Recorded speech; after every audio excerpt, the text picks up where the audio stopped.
we talked about kind of your transition from an industrial cattle ranch to a more regenerative ag one.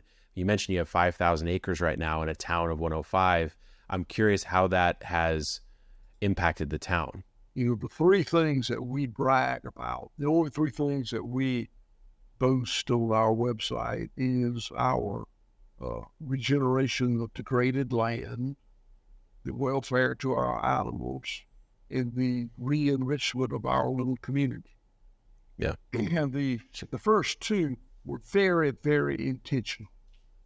I didn't like the way we were treating the land and the animals, so I thought about it a lot and put a lot of effort into making changes to do it different. I never, ever considered economically benefiting the town.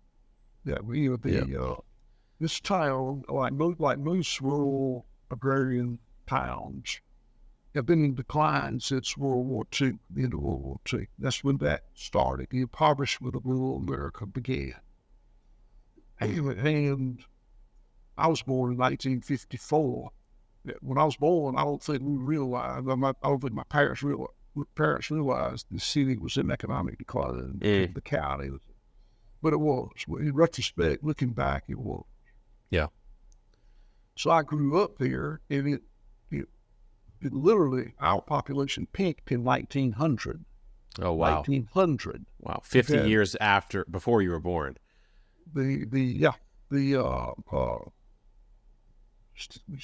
Statistics, population shows population decline every census for 10 years. Until now, we've grown a little bit now. And, by the time I got through college, came back, the town was certainly dying, almost dead. And it was just the way it was. It wasn't just this town. All of the little agrarian towns around here was the same story. Yeah. So when I decided to change the way I run this farm and focus on this grass-fed program we're part of, the animals and the land with the focus, we had no effort on my part at all towards the community. But over the last 25 years, I have gone from 3 or 4 minimum wage employees to about 180 employees, well above the county average. We're the largest employer in the county, private employer in the county by far. Yeah. And it economically revived the town. People want to live here. People want to live here. And that's become one of the things I'm most proud of. Again, the land, the animals, and the community. Yeah.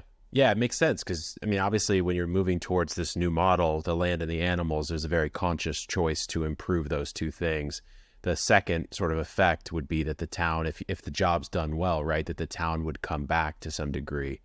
It sounds like it totally has. What do you think is the reason that these small agrarian towns you're mentioning, that maybe their population peaked over 100 years ago, what's the cause of that decline? If it peaked in 1900, I could imagine perhaps like in the 60s, it might have made sense, at least to my brain, because industrial ag was scaling up. Maybe the resources are being sucked out to these bigger companies or something. But what do you think is causing that decline? I can't go back to 1900, but I can't go back a long way. And I'm pretty sure that, and again, my great grandfather bought this farm in 1866. So the family law is here. But I think that as technology developed, internal combustion engines and other things, less and less people were needed on the farm. Less and less people could make a living on the farm. Farms got bigger and bigger, causing less and less people to be here. Margins got tighter and tighter, so we could afford less and less people to be here. By the time I went to college, the brain drain was well underway. The people that came home to the farm were the C and D students. So the change that occurred is when we changed the way we farm, it brought an appeal to very different people. so many of the people that work on this farm are not Southern farm kids. I frequently will be sitting we eat together every day at lunch. I'll be sitting at a table with a dozen people, and I'm the only one here from Georgia. Yeah. And I'm the only one here that was raised on a farm. And I'm the only one here that had a career outside agriculture. Yeah. Well, it's incredible to me. And these people that we have brought here are such incredible people. They're here because they want to be here. They're not here because I pay them more Right. than they were making in Atlanta or Jacksonville or Memphis. There's an inherent reason that's driving them to come out and do that type of work. I think it's got to be encouraging, because you hear about the average age of the farmer keeps going up, which sort of implies that no one's taking those jobs over. And it's cool to hear that that's not the case, at least at your place. You have some new folks coming in, especially someone who's never grown up on a farm. I mean, I guess look at myself. I didn't grow up gardening, grew up in a suburban Southern California sort of way, which was, call it like the traditional path, I guess, so to speak. And here I am trying my best to kind of learn alternative ways of doing things. How did these folks who are on the farm now come to find out about the job in the first place if they weren't from Georgia, didn't grow up on a farm, et cetera? We were really early in the regenerative farm business. I started moving this business that way in the mid '80s, and nobody was doing it much back then.